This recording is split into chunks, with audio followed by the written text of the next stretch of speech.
these as assigned. This is the ultimate administrator podcast because right now I am filming the podcast as I wait for my son's track meet to get started. I figured I had 20 free minutes, and what a perfect time to record the podcast than right now. And it is what it is to be an administrator. To find those few minutes where you can steal away. The number of times I've been working on emails, waiting in the car, picking up a kid from a practice, happens all the time. So very appropriate and very on topic to do this other duty while I sit here waiting for the track meet. I apologize, a little bit of road noise, but I think you should hear me just fine. So as I'm sitting here, and actually as I was driving here, I pivoted a little bit on my topic. And I was thinking about what would I want this time of year. It's the springtime, it's May, we're getting ready for the summer. And so the first topic I want to talk about today is how do you get ready for new students? And what do you do to prepare your students, your school, your staff for a new group of freshmen and incoming transfer students every year? So I just want to walk you through a little bit of some of the things that we do for that preparation, and then maybe you can be thinking about ways it might impact you as well. So I think the first way we start is way back in the fall, we start talking about what courses we're going to offer for the new school year.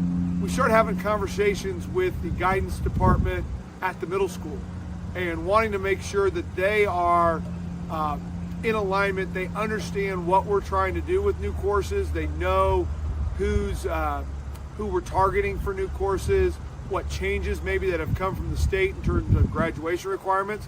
So this year that's been a lot of work to make sure everybody's up to speed, but we spend time doing that. Once we've done that, we start sharing that information with students and families.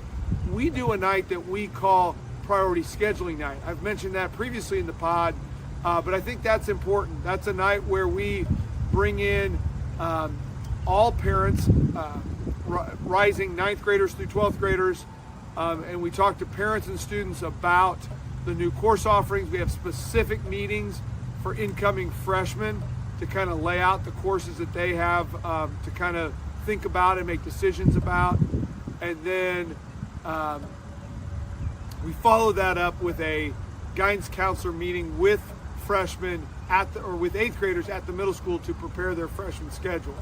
They make those requests in our school information system. When I think about that, that's really strong. We really like that process.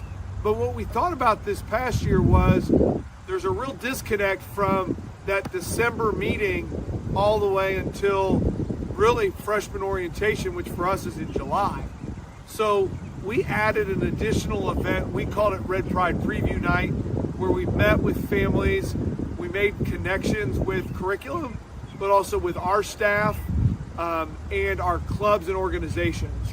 And it was really more focused on getting connected to the high school, and whether it's with coaches, sponsors, music directors, so that kids would be ready for summer events. And I think that was a really positive event for us this past year.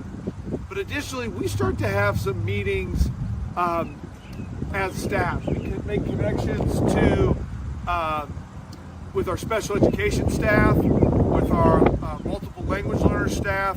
We start talking about kids, making sure the recommendations for the accommodations. We understand what kids need to be successful. We have conversations about what courses make the right sense for kids with their pathways, with the things that they're looking to gain from high school. And those are important meetings. And really, we start to have those meetings in February and March because that allows us to use the decisions that come out of those meetings to impact the master schedule. And I always say, you know what's important to a school by how they spend their time in the master schedule. And so by having those conversations early in the process, it allows us to have to make some decisions about how we're going to utilize our staff, how many sections of courses we're going to offer, and how to best meet the needs of all of our learners, whether it's our honors kids, or the kids that we're supporting in multiple ways with aides, special ed teachers, ML programming. And so we try to meet all kids' needs. And so it's important that we're having those conversations early. That doesn't mean we're not also adapting, but that's a definite early on for us. We're also in the springtime including 8th grade parents in a lot of communications. We're talking to them about summer school. We're talking to them in messaging about maybe summer Chromebook, if they need a Chromebook for summer school, if they need to get connected again with coaches. Maybe we're talking about athletic physicals, but we're trying to make those 8th grade parents feel like freshmen and feel like they're really connected to Plainfield schools. We include their parents in the last couple PTO meetings of the year, but we're doing everything we can to engage them in that process so they feel like they're part of our family even before the school year ends. We like in the summertime to have an open building. We're cleaning and getting the building ready for next year, but we invite our 8th graders to come in if they need to walk their schedule, try their locker, start to see some of those things. We have found that really helps with some of the anxiety of a new school year. My own kids have come in and walked their schedules, half a dozen times with me, by themselves, with friends, just so they can feel good about where their classes are. And man, that makes those first couple days of school way less stressful. I really encourage you to think about what that could look like at your school. I know we want to keep our schools locked down, but that summertime is the perfect time for a kid to just take a map, take their schedule, and walk the building. Additionally, we look for some programming in the summer. We have two kind of organized, and then there's some informal. Some of the informal stuff, like walking your schedule, but our athletic teams start practicing. Our band starts practicing. Our show choir will do some summer camps and practices. That gets kids in the building. That's get them making connections, and I think that's really important. I think that happens everywhere. That's not special to Plainfield, but I don't think we should discount the impact that has for kids. We also will,